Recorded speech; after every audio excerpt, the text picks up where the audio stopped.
할렐루야. 수예배에 나오신 여러분들을 주님의 이름으로 환영합니다. 우리 각자에 계신 곳에서 하나님께 영과 진리로 드리는 예배 시간 되기를 간절히 소망합니다. 우리 다 함께 찬송하면서 예배 자리로 나아가도록 하겠습니다. 찬송가 373장입니다. 찬송가 373장입니다.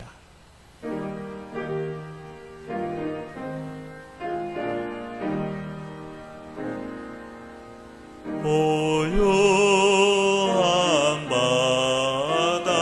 바다로 저 천국 향할 때 주 내게 수풍 주시니 참 감사합니다.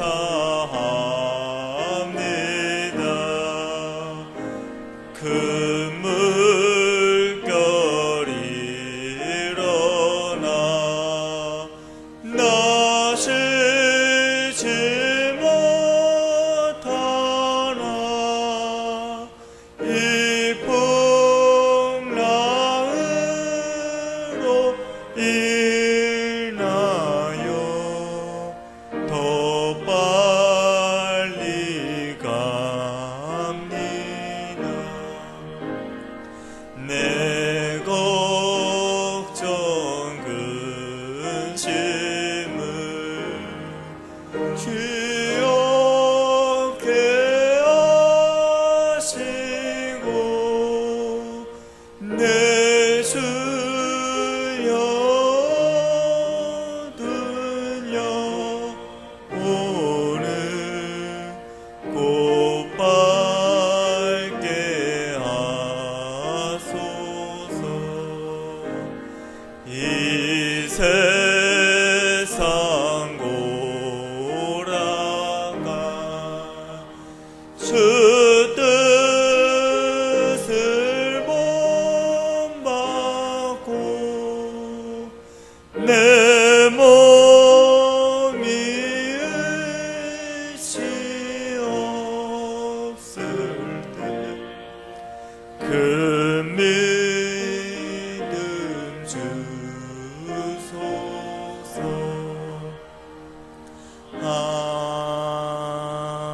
아멘. 이어서 375장 찬송하겠습니다. 찬송가 375장입니다.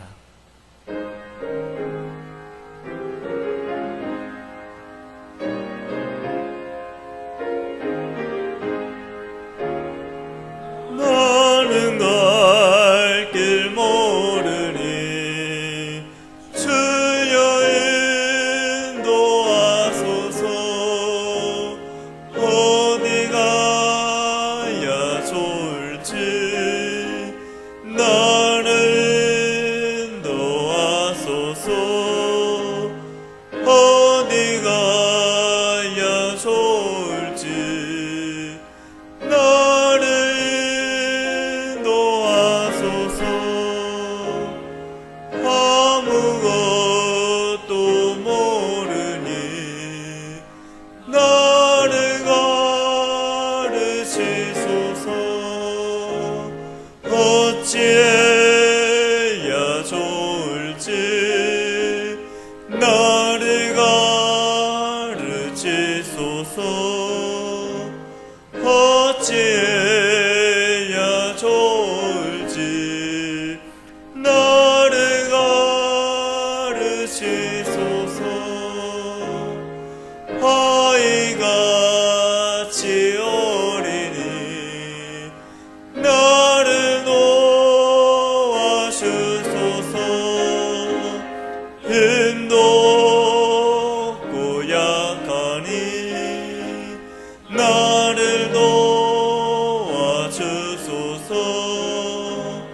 힘도 없고 약하니 나를 도와주소서.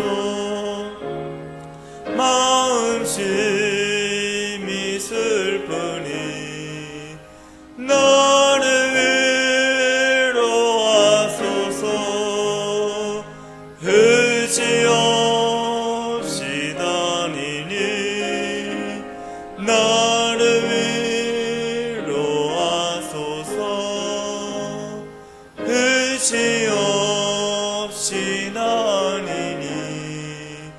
나를 위로하소서.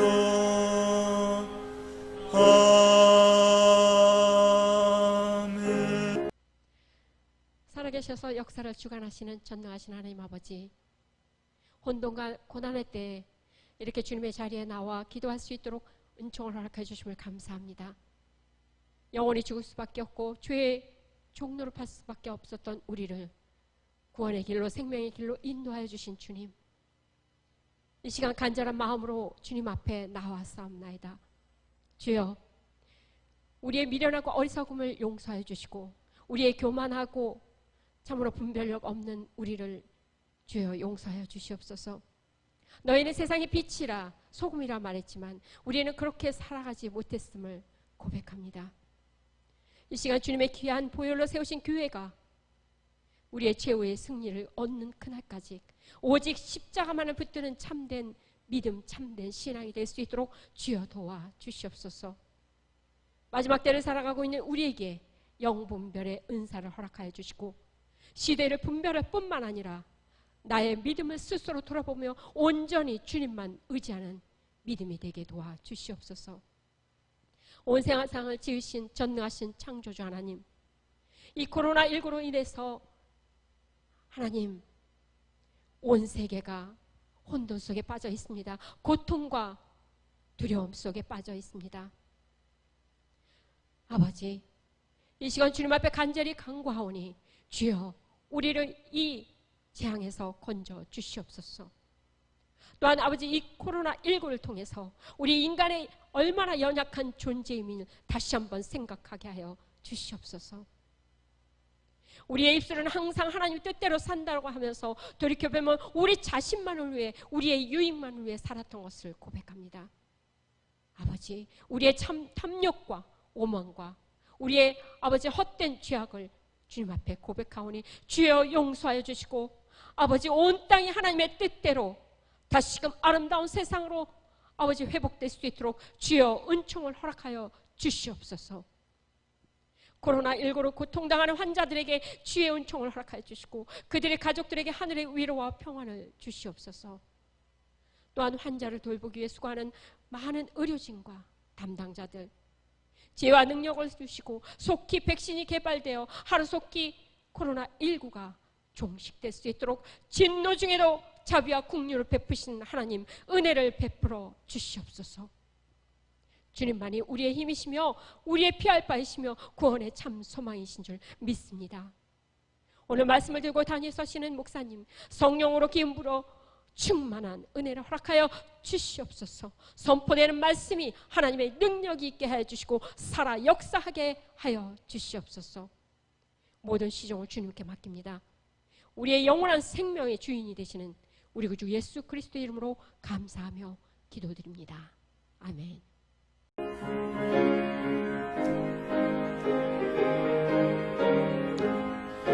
주의 친절한 팔에 안기세 우리 마음이 평안하리니 항상 기쁘고 복이 되겠네. 영원하신 팔에 안기세 주의 팔에 그 크신 팔에 안기세 주의 팔에 영원하신 팔에 안기세.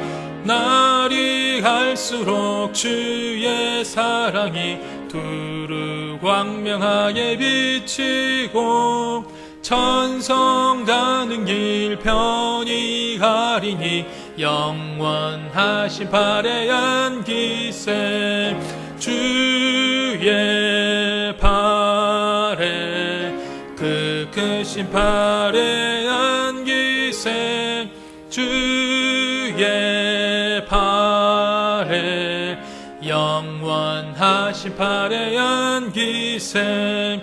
주의 보좌로 나아갈 때에 기뻐 찬미 소리 외치고 겁과 두려움 없어지리니 영원하신 발의 안기샘 주의 발에 그 크신 발의 안기샘 주의 발에 영원하신 발의 안기샘.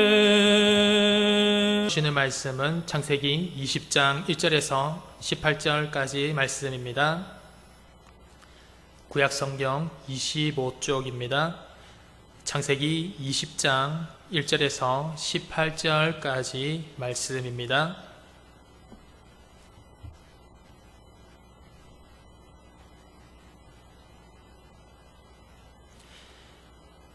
제가 봉독하겠습니다. 아브라함이 거기서 네게부 땅으로 옮겨가 가데스와 술 사이 그랄에 거류하며 그의 아내 사라를 자기 누이라 하였으므로 그랄 왕 아비멜렉이 사람을 보내어 사라를 데려갔더니 그 밤에 하나님이 아비멜렉에게 현몽하시고 그에게 이르시되 내가 데려간 이 여인으로 말미암아 내가 죽으리니 그는 남편이 있는 여자임이라.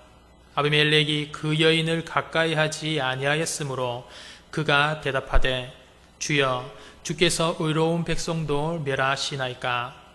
그가 나에게 이는 내 누이라고 하지 아니하였나이까. 그 여인도 그는 내 오라비라 하였사오니 나는 온전한 마음과 깨끗한 손으로 이렇게 하였나이다. 하나님이 꿈에 또 그에게 이르시되 내가 온전한 마음으로 이렇게 한 줄을 나도 알았으므로 너를 막아 내게 범죄하지 아니하게 하였나니 여인에게 가까이 하지 못하게 함이 이 때문이니라. 이제 그 사람의 아내를 돌려보내라. 그는 선지자라. 그가 너를 위하여 기도하리니 내가 살려니와 내가 돌려보내지 아니하면 너와 내게 속한 자가 다 반드시 죽을 줄 알지니라. 아비멜렉이 그날 아침에 일찍이 일어나 모든 종들을 불러 그 모든 일을 말하여 들려주니 그들이 심히 두려워하였더라. 아비멜렉이 아브라함을 불러서 그에게 이르되 내가 어찌하여 우리에게 이렇게 하느냐. 내가 무슨 죄를 내게 범하였기에 내가 나와 내 나라가 큰 죄에 빠질 뻔하게 하였느냐. 내가 합당하지 아니한 일을 내게 행하였도다 하고 아비멜렉이 또 아브라함에게 이르되 내가 무슨 뜻으로 이렇게 하였느냐. 아브라함이 이르되 이곳에서는 하나님을 두려워함이 없으니 내 아내로 말미암아 사람들이 나를 죽일까 생각하였으며 또 그는 정말로 나의 이복 누이로서 내 아내가 되었음이니라.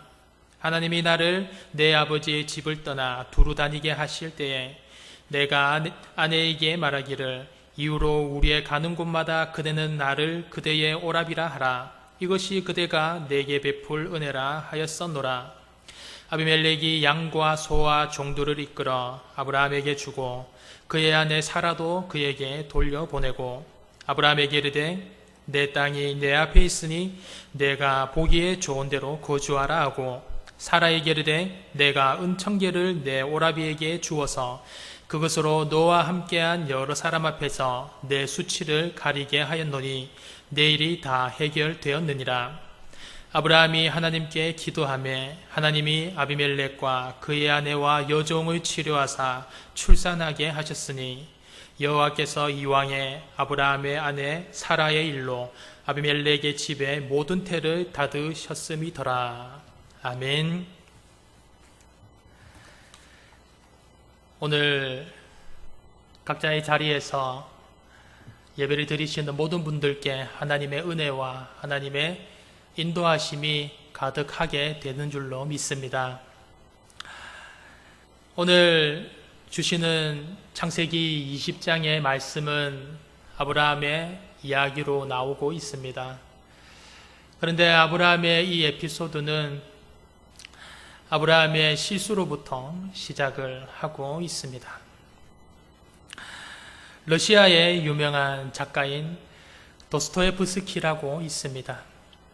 이 도스토옙스키가 쓴 작품 중에 아주 유명한 작품이 있습니다.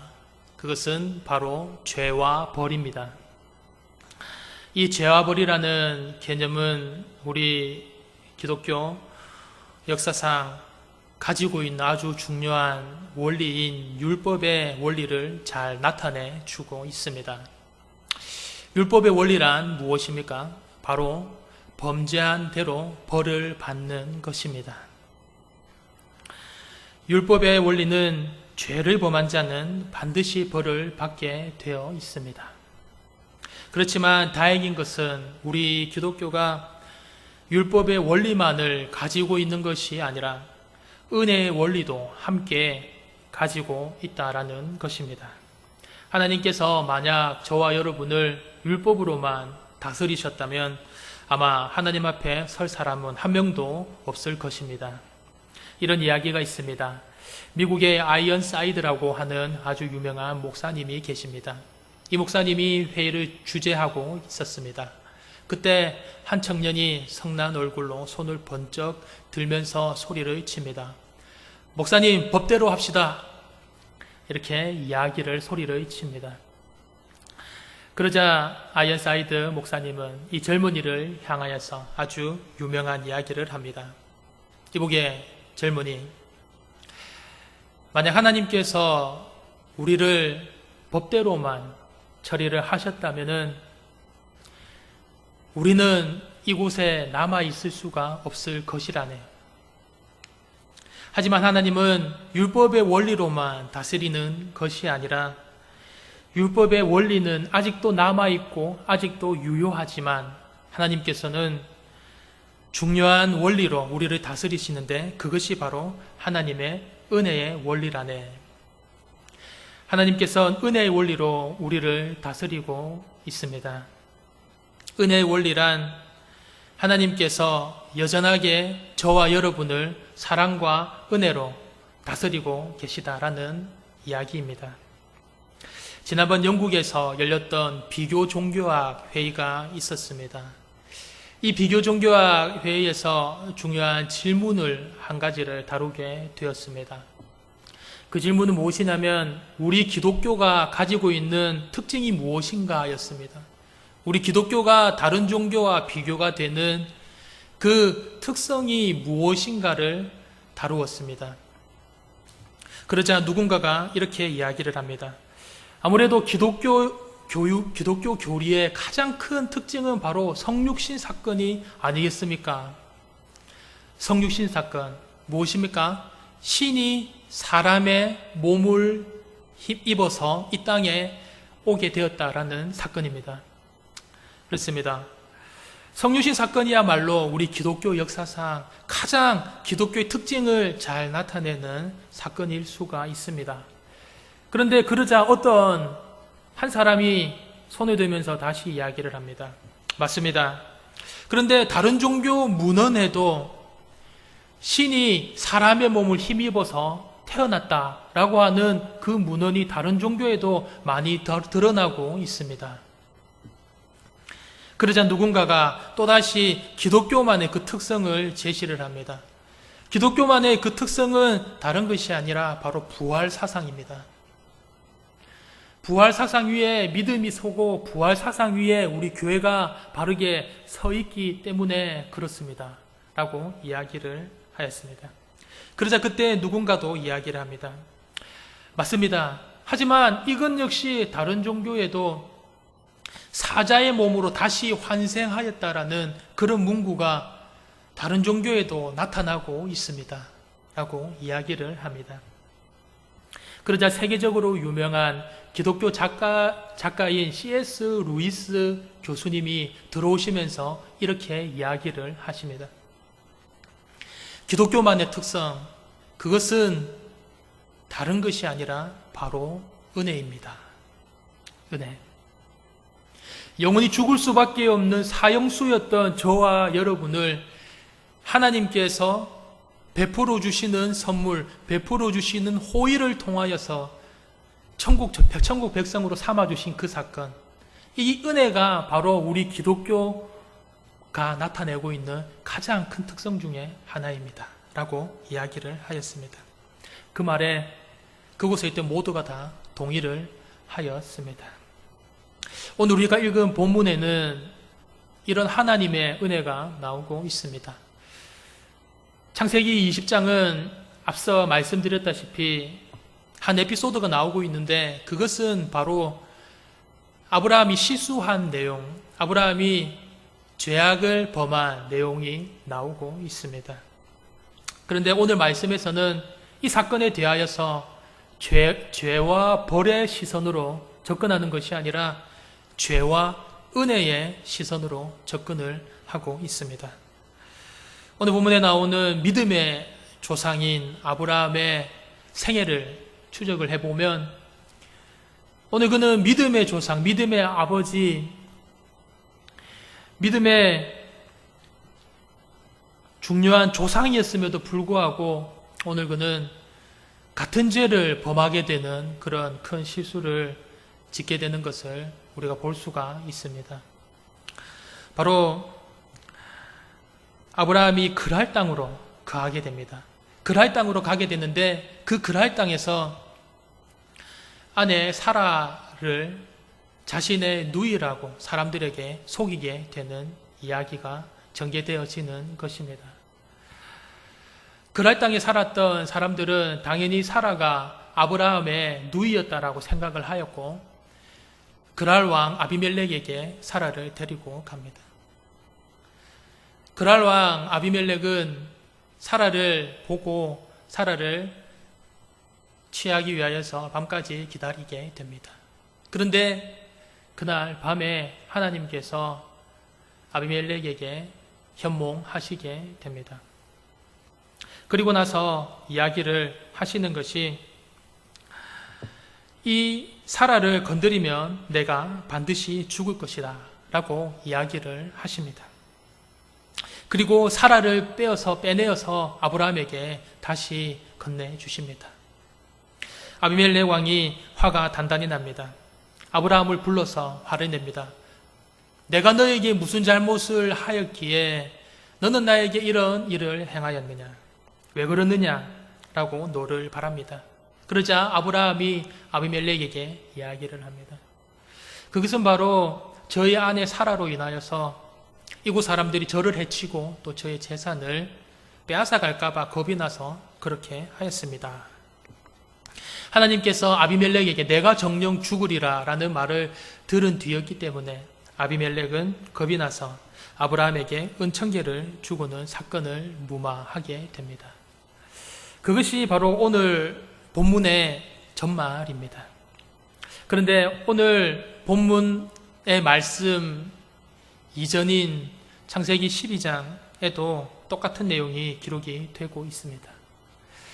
창세기 12장 내용에는 어떤 내용이 기록이 되고 있습니까? 아브라함이 애굽으로 내려갔을 때의 일입니다. 그때는 아브라함의 이름을 개명하기 전인 아브라함으로 불릴 때입니다. 아브라함은 애굽으로 내려갑니다. 그리고 애굽으로 내려가면서 걱정되었던 일을 해결하게 됩니다. 그 걱정되었던 일은 무엇이냐면 바로 아내 사라가 사람들에게 좋게 보여서 자기 자신의 목숨을 잃고 자기 자신의 재산이 빼앗길까 하는 그런 걱정이었습니다. 그래서 두 사람은 상의를 하여서 사라를 자신의 누이라고 하자고 합니다. 애굽 사람들이 사라를 보자마자 한눈에 반하게 됩니다. 결국 애굽 왕 바로에게 누이라고 말하게 되었고 결국은 바로 왕이 많은 돈을 아브라함에게 주게 됩니다. 창세기 12장 16절에 보면 이렇게 나오고 있습니다. 이에 바로가 그를 인하여 아브라함을 후대함으로 아브라함이 양과 소와 노비와 암수 나귀와 약대를 얻었더라고 나오고 있습니다. 이 사건으로 일어나서 아브라함은 많은 재산을 얻었습니다. 그런데 바로 왕이 잠을 자려고 하는데 그때도 역시 하나님께서 밤에 현몽을 하십니다. 그리고 나서 바로와 그 집에 큰 재앙을 내리십니다. 바로 왕이 기겁을 하고 아브라함을 다시 부릅니다. 내가 어떻게 하려고 나와 우리 집에 이런 일을 행하였느냐라고 호통을 칩니다. 그리고 아브라함과 사라를 다시 돌려보냅니다. 아브라함은 오늘 이렇게 그랄에서 아비멜렉 왕을 속이기 이전에 한 번 더 애굽 땅에서 바로를 속이고 아내 사라를 누이라고 속였습니다. 그리고 하나님의 도우심으로 인하여서 무사히 애굽에서 지낼 수 있었고 또 그랄 땅에서도 지낼 수가 있었습니다. 시간이 지나고 장소가 지났지만 아브라함은 오늘 똑같은 죄를 범하게 되었던 것입니다. 우리가 요즘 형사법으로도 같은 죄를 짓는 것을 재범이라고 하여서 재범자는 또 가중처벌을 받을 정도로 죄질이 나쁜 것으로 취급하지 않습니까? 그런데 오늘 이렇게 아브라함이 지었던 죄는 반복적으로 지었던 죄인 재범이었습니다. 놀라운 사실은 이와 같은 이 반복적인 이 죄가 자녀의 세대에서도 나타난다라는 것입니다. 창세기 26장을 보면 이삭이 등장하는데 이삭은 누구입니까? 이삭은 바로 아브라함이 100세 때 얻은 아들입니다. 그런데 이삭이 거주하던 곳이 있었는데 그곳이 바로 오늘 이곳 그랄이었습니다. 창세기 26장 6절을 보면 이렇게 나오고 있습니다. 이삭이 그랄에 거주하였더니 오늘 아브라함의 사건이 일어났던 이 장소와 똑같은 장소입니다. 그런데 오늘 아브라함이 일어났던 이 똑같은 사건이 이 그랄에서 아들인 이삭에게도 일어나게 됩니다. 26장 7절을 보시면 이렇게 나오고 있습니다. 그곳 사람들이 그의 아내에 대하여 물음에 그가 말하기를 그는 내 누이라 하였으니 리브가는 보기에 아리따움으로 그곳 백성이 리브가로 말미암아 자기를 죽일까 하여 그는 내 아내라 하기를 두려워하였더라. 오늘 아브라함이 했던 일을 아들 이삭이 아버지와 똑같이 같은 장소에서 같은 장면으로 범하게 되는 것을 우리가 볼 수가 있습니다. 이것은 우리 사람의 죄성의 깊이를 증언해 주고 있는 사건이라고 이야기를 할 수가 있습니다. 헤어나지도 못하고 그래서 같은 죄를 범하면서 또 같은 죄를 계속해서 범하게 되는 우리 인간의 실존을 어쩔 수 없는 실존을 보여주고 있는 것입니다. 예레미야는 이에 대하여서 예레미야서 17장 7절 말씀에 만물보다 거짓되고 심히 부패한 것은 사람의 마음이라고 이야기를 하고 있습니다. 사도 바울 역시도 로마서 7장 24절 말씀에 오라 나는 곤고한 사람이로다 이 사망의 몸에서 누가 나를 건져내랴고 고백을 하고 있습니다. 이렇게 우리 사람의 죄성은 깊고 어두움을 우리가 볼 수가 있습니다. 이렇게 저와 여러분이 가지고 있는 이 사람의 죄성은 어쩔 수 없이 벗어날 수 없으며 어쩔 수 없이 반복적으로 지을 수밖에 없으며 또 우발적으로 우발적으로 지었다기보다는 계획적으로 의도적으로 짓는 경우가 많이 있습니다. 아브라함은 오늘 이 일이 충동적이 아닌 계획적인 죄임을 스스로 고백을 하고 있습니다. 13절을 보시면 아브라함의 솔직한 자문이 드러나고 있습니다. 함께 계신 곳에서 13절을 우리 한 목소리로 한번 읽어 보시겠습니다. 하나님이 나를 내 아버지의 집을 떠나 두루 다니게 하실 때에 내가 아내에게 말하기를 이후로 우리의 가는 곳마다 그대는 나를 그대의 오라비라 하라. 이것이 그대가 내게 베풀 은혜라 하였으노라.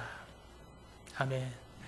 오늘 아브라함은 이런 생각을 하였고 이런 마음으로 여행을 하였다라고 이야기를 솔직한 그의 내용들을 털어놓고 있습니다.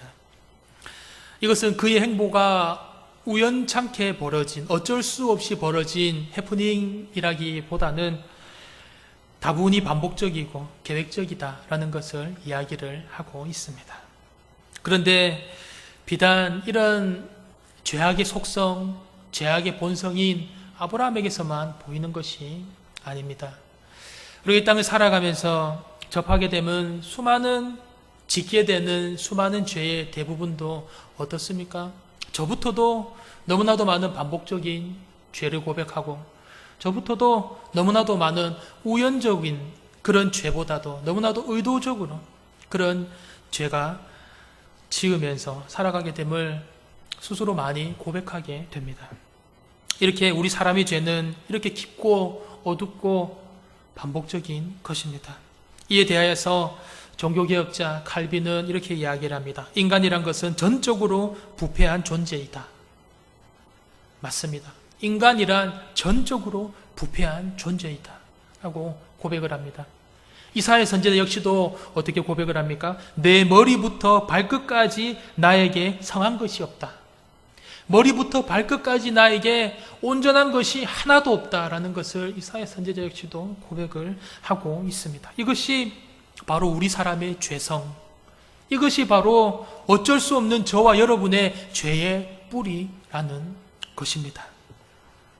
하지만 오늘 우리가 본문을 통하여서 바라볼 것은 오늘 이런 어쩔 수 없는 우리 사람의 죄성, 어쩔 수 없었던 그 아브라함의 그 죄악의 모습만이 아니라 그 뒤에 있는 하나님의 은혜를 바라보아야 합니다.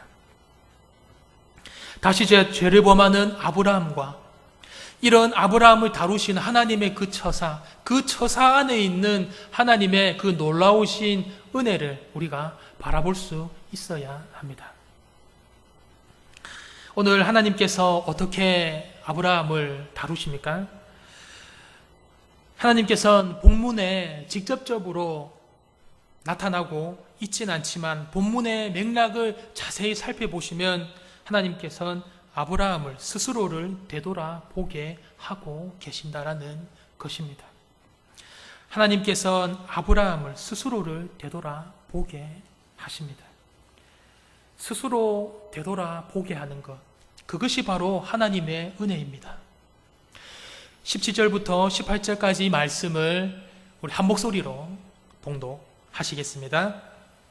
아브라함이 하나님께 기도하며 하나님이 아비멜렉과 그의 아내와 여종을 치료하사 출산하게 하셨으니 여호와께서 이왕에 아브라함의 아내 사라의 일로 아비멜렉의 집에 모든 태를 닫으셨음이더라. 아멘.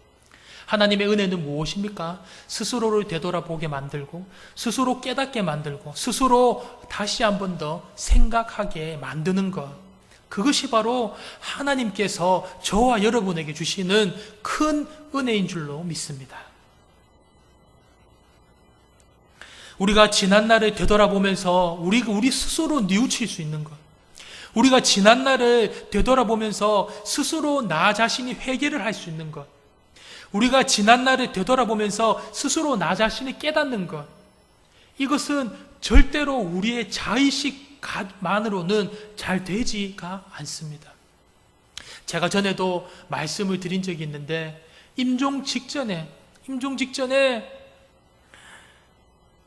예수 그리스도를 나의 구주로, 내가 죄인임을 고백하며 예수 그리스도를 나의 구주 되신 것을 믿기만 하면은, 입술로 고백만 하기만 하면은 구원을 받는다고 설득을 하고 공고를 하고 옆에서 주변 많은 분들이 이야기를 하였지만 절대로 그렇게 고백을 하지 못하시는 분을 제가 보았습니다.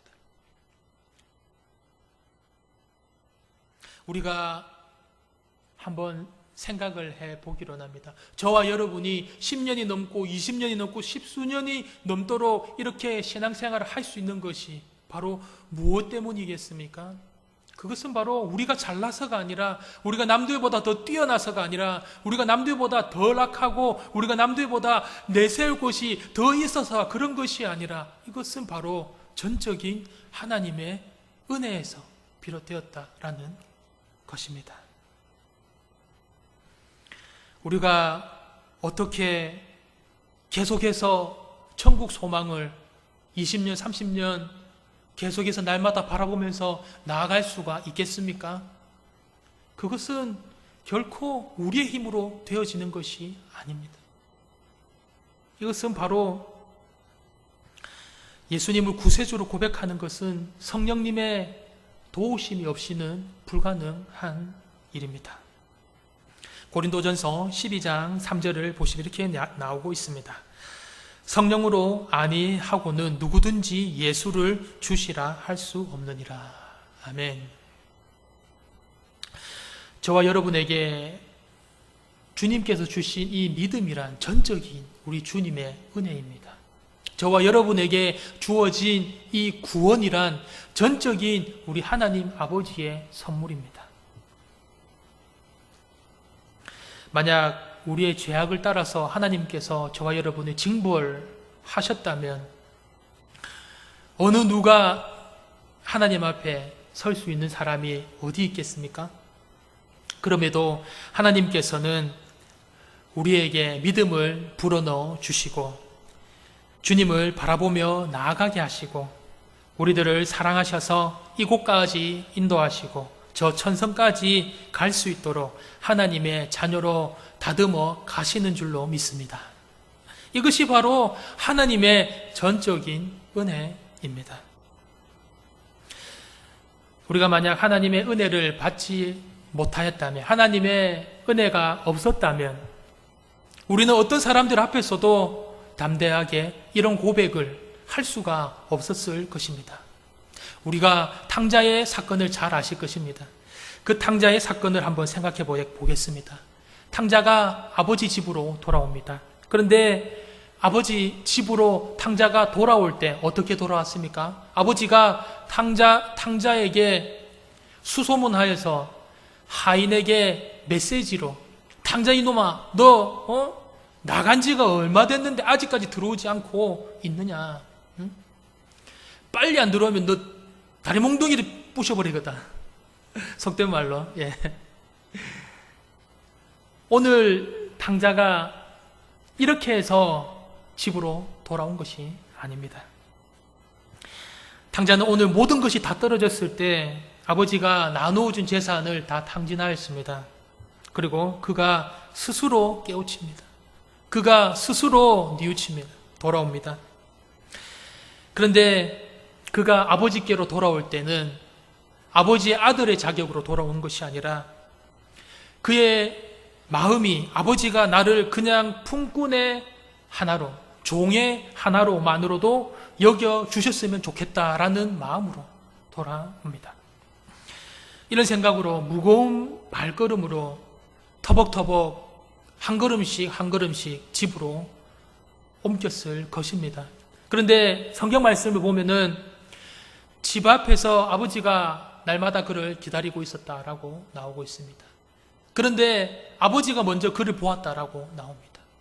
아버지가 그를 먼저 보고 그것을 그림으로 그려보면 어떻겠습니까? 탕자는 멀리서 고개도 들지 못하고 한 걸음씩 한 걸음씩 터벅터벅 걸어서 오는데 아버지는 탕자가 한 걸음씩 내디딜 때 10걸음씩 달려오지 않았겠습니까? 10걸음씩 달려오시면서 포옹을 합니다. 입을 맞춥니다. 입을 많이 맞추었다고 말씀에 나오고 있습니다. 반지를 끼웁니다. 송아지를 잡습니다. 그리고 마을 사람들을 초대합니다. 그리고 이렇게 이야기를 합니다. 이는 죽었던 내 아들이 다시 살았고 잃었던 내 아들을 다시 찾은 것이다 라고 사람들에게 고백을 하고 기뻐합니다. 탕자 스스로가 스스로를 돌아보게 하였습니다. 스스로가 스스로를 깨닫게 하였습니다. 이렇게 되었을 때 둘째 아들 탕자가 속으로 어떤 고백을 하였겠습니까?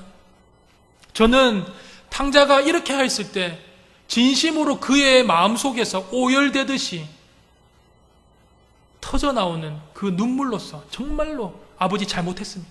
잘못했습니다, 아버지. 이런 고백이 나오지 않았을까? 저는 고백을 합니다. 이것이 바로 하나님의 은혜입니다.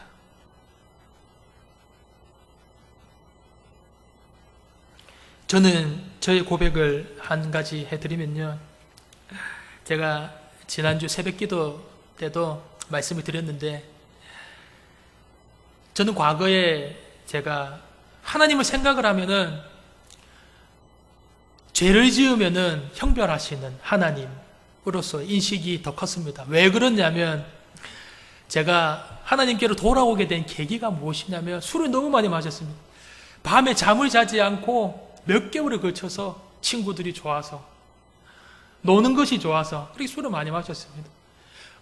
그래서 믿기지 않으시겠지만 어린 나이에 술병이 걸렸습니다. 제가 어린 나이에 술병이 걸려가지고 정말 이곳 저곳에 가서 치료를 하였는데도 이 병이 고쳐지질 않는 것이었습니다. 걱정하지 마세요. 지금은 괜찮습니다. 지금은 괜찮은데 그때 정말 너무나도 절망적이었고 너무나도 삶이 힘들었습니다. 건강 때문에 너무나도 힘이 들었습니다. 그런데 저는 그때 제가 정말 지푸라기라도 잡듯이 그때 제가 하나님께 엎드려서 기도를 하기 시작했습니다. 저는 그렇게 하나님을 찾았습니다. 이 건강이 안 좋아져서 하나님 찾았습니다. 그래서 저의 마음속에는 어떤 것이 있었냐면 두려운 하나님, 잘못을 하였을 때 저는 하나님 치셨다라고 생각을 했기 때문에 두려운 하나님으로 인식이 더 컸습니다. 그런데요, 이제 그런 일이 벌어진 지 벌써 10수년이 지났습니다. 제가 아마 많은 분들도 그렇게 생각하실 것입니다. 신앙생활 하시면서 그러실 것입니다. 신앙생활을 하면 할수록 시간이 지나면 지날수록 하나님 아버지에 대한 그 느낌은요, 잘못을 하면 형벌을 하시는 하나님이 아니라 하나님께서 정말로 나를 향하여서 오래 참으셨구나. 하나님께서 나를 향하여서 정말로 오래 기다리셨구나. 지금도 정말로 오래 기다리시는구나. 그런 하나님의 모습을 더 많이 깨닫고 있는 요즘입니다.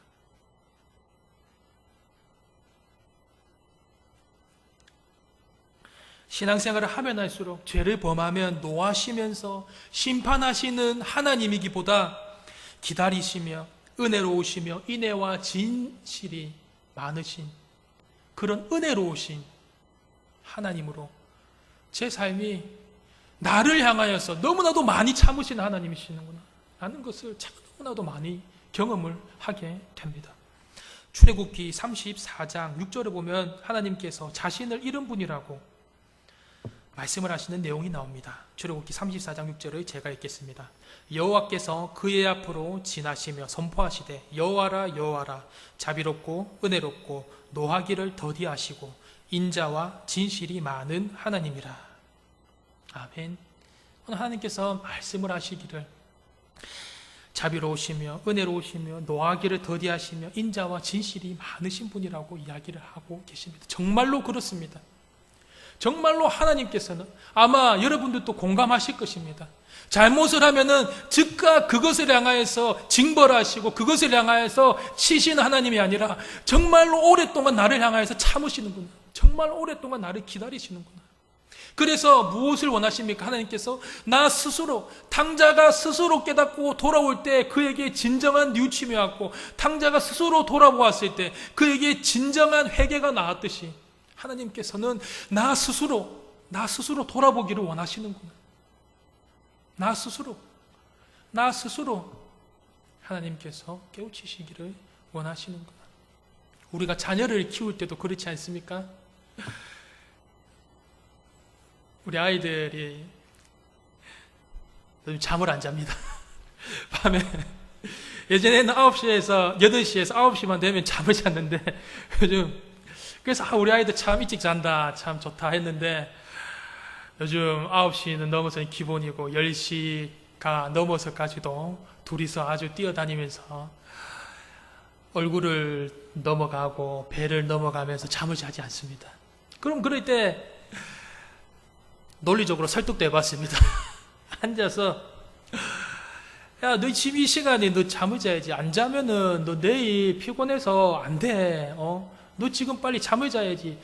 다그쳐도 봤고 호통도 쳐보고 설득도 해보고 이야기도 해보았습니다. 그런데 들었겠습니까? 안 들었겠습니까? 안 듣습니다. 전혀 듣지 않습니다.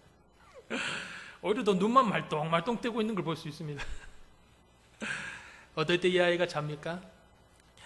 뛰어다니거나 말거나 울거나 불거나 그냥 이 아이를 그냥 엄마 아빠가 그냥 품에 안아주고 등 두드려주고 그냥 몇 번 어슬렁어슬렁 안고 돌아다니다 보면 어느새 새근새근 잠들어 있는 것을 볼 수가 있습니다. 그렇습니다. 우리가 그렇지 않습니까? 하나님, 우리가 자녀를 키울 때도 너 그렇게 하면 안 돼, 이렇게 혼내서는 자녀가 변하지 않는 것을 우리가 볼 수가 있습니다. 하나님께서는 우리를 향하여서 끊임없는 사랑으로 포근하신 그런 은혜로서 항상 우리를 품어주시고 사랑하여 주시고 놀라운 은혜로 항상 인도하시는 줄로 믿습니다. 오늘 이렇게 아브라함은 하나님의 은혜로 자신의 인생의 길을 다시 한 번 더 되돌아 봅니다. 그리고 자신의 잘못이 어떻게 시작되었는지, 자신이 그 길이, 잘못된 길이 어떻게 의도적으로 시작되었는지 아브라함 아주 솔직히 대면하고 고백을 하기 시작합니다.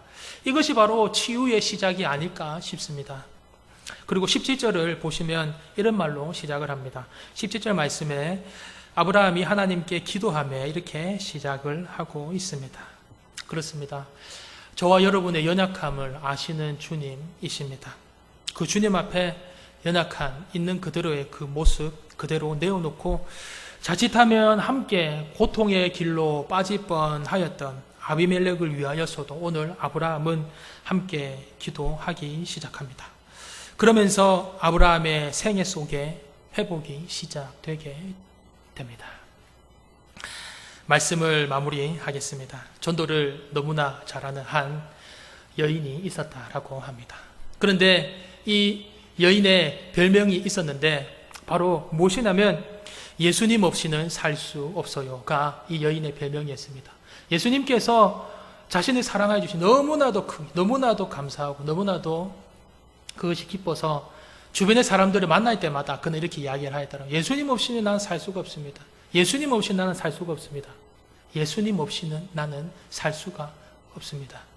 그래서 그의 별명이 예수 없이는 살 수 없어요가 되었다라고 합니다. 그런데 어느 날 이 여인이 너무나도 상기된 표정으로, 너무나도 기쁜 표정으로 목사님을 찾았답니다. 그래서 목사님께 이야기를 하였다. 목사님, 정말로 너무나도 제가 큰 깨달음, 너무나도 큰 제가 일을 느끼게 되었어요. 이렇게 목사님께 이야기를 하였답니다. 그러니까 목사님이 하도 이 여인이 예수님 없이는 살 수 없습니다 라고 항상 고백을 하니까 뭐 또 예수님 없이는 살 수 없어요, 그 말 아닙니까? 이렇게 물었습니다. 그러니까 이 여인이 하였던 말이 있습니다. 아니에요 목사님, 저는 그보다 더 위대한 사실을 깨달았습니다. 그것은 예수님께서도 나 없이는 사실 수 없다는 사실입니다 라고 이야기를 했다라고 합니다. 그렇습니다. 사실은 우리가 주님을 좋아하고, 사실은 우리가 주님을 사랑하고, 사실은 우리가 주님을 사모하는 것보다 주님께서 우리를 더 많이 사랑하시고 주님께서 우리를 더 많이 은혜를 베풀어 주시는 줄로 믿습니다. 성경을 보시면 주님께서 우리를 사랑하신다라는 그 내용이 구구절절 넘쳐나고 있습니다. 그 고백으로 가득 차고 있습니다. 우리가 주님을 향하여서 사랑합니다, 은혜 감사합니다, 영광과 찬송을 돌립니다 라고 하여야 할 텐데, 성경을 자세히 보면 볼수록 성경은 주님께서 저와 여러분을 사랑하고 계시다라는 그 사랑의 고백으로 가득 차고 있습니다. 하나님께서 우리를 사랑하시는 그 가장 최대의 클라이막스가 무엇입니까? 바로 그 절정이 무엇으로 증명하셨습니까? 하나밖에 없는 아들을 십자가에 내어주시는 그 사건으로 주님께서 증명하시지 않으셨습니까? 로마서 5장 8절 말씀에 주님의 그 사랑을 말씀을 하고 있습니다. 제가 읽어보겠습니다. 우리가 아직 죄인 되었을 때에 그리스도께서 우리를 위하여 죽으심으로 하나님께서 우리에게 대한 자기의 사랑을 확증하셨느니라. 아멘. 예수님을 십자가에 내어주시기까지 우리를 사랑하셨다라는 것입니다. 계속 거듭되는 죄를 짓고 도저히 소망이라고는 찾아볼 수 없는 우리인데도 주님께서는 우리를 결코 놓치지 아니하시고 우리의 손을 붙잡으시며 사랑해 주십니다. 스바냐 3장 17절에 그가 너로 말미암아 기쁨을 이기지 못하시며 너를 잠잠히 사랑하시며 너로 말미암아 즐거이 부르며 기뻐하시리라 하리라. 하나님께서 저와 여러분을 사랑하시는데 그 사랑이 너무나도 커서 기뻐서 어쩔 줄 모르신다라고 이야기를 하고 계십니다. 사랑하는 여러분, 어떤 삶의 상황 가운데 계십니까? 어떤 삶의 일들 가운데 계십니까? 어떤 삶의 내용들과 어떤 삶의 거리들 가운데 있습니까? 우리가 어떤 삶의 모습 속에 있다 할지라도 우리가 이것 하나만을 가지고 나아가기를 합니다. 하나님께서 우리를 사랑하고 계시다라는 그 사실을 저와 여러분이 간직하고 나아갔으면 좋겠습니다. 자신의 생명을 십자가에 내어 던지신 그 사랑을 생각하시면서 은혜의 하나님 그 넓은 품으로 그 사랑 안에 거하시는 귀한 은혜가 가득하시길 주님의 이름으로 축복합니다. 기도하겠습니다. 사랑과 은혜가 풍성하신 아버지 하나님, 오늘 아브라함의 생애를 통하여서 한량없으신 하나님의 은혜를 바라봅니다. 항상 우리를 사랑하셔서 우리를 스스로 주님 앞으로 불러주시고 또 우리를 자비와 인자와 진실로 대하시는 주님을 찬양합니다. 우리가 이 세대를 살아가면서 수많은 역경과 시련과 유혹이 다가오지만 그런 상황 속에서도 예수님을 내어주시면서까지 죄인인 우리들을 자녀 삼아주신 주님의 한량없으신 사랑과 은혜를 항상 기억하게 하시고 주님의 권능으로 항상 함께 하셔서 이 모든 환난들을 이기고 주님 앞에 서서 마침내 주님의 은혜를 찬양하는 귀한 믿음의 자녀들이 될 수 있도록 함께하여 주시옵소서. 감사를 드리며 예수 그리스도 이름으로 기도드립니다. 아멘. 찬송가 304장 부르시겠습니다.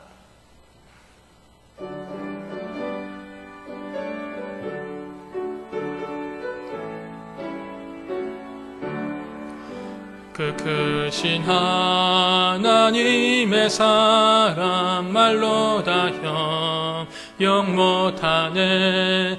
저 높고 높은 별을 넘어 이 낮고 낮은 땅 위에 죄범한 영혼 구하려 그 아들 보내사 화목제물 삼으시고 죄 용서하셨네. 하나님 크신 사랑은 측량다 못하네. 영원히 변치 않는 사랑 성도여 찬양하세.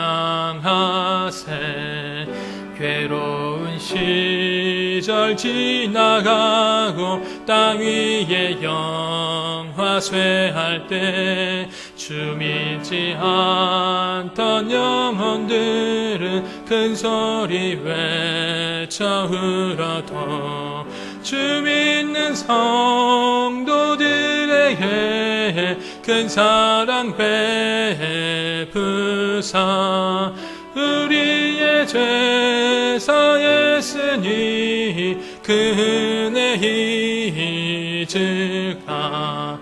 하나님 크신 사랑은 측량다 못하네. 영원히 변치 않는 사랑 성도여 찬양하세. 하늘을 두루마리 삼고 바다를 먹물 삼아도 한없는 하나님의 사랑 다 기록할 수 없겠네. 하나님의 크신 사랑 그 어찌 닿았을까. 저 하늘 높이 쌓아도 채우지 못하리. 하나님 크신 크신 사랑을 증명다 못하네. 영원히 변치 않는 사랑 성도여 찬양하세.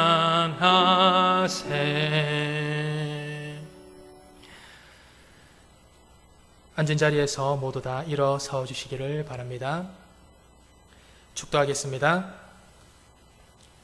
이제는 우리 주 예수 그리스도의 크신 은혜와 우리 주 하나님 아버지의 무한하신 사랑하심과 성령님의 위로 교통하심이 주님의 은혜와 사랑을 받아서 주님을 찬양하며 나아가길 타지만은 여기 모인 모든 분들 머리 위에 섬기는 가정과 생업과 삶의 모든 터전 위에 영원히 함께 하시기를 축원합나이다.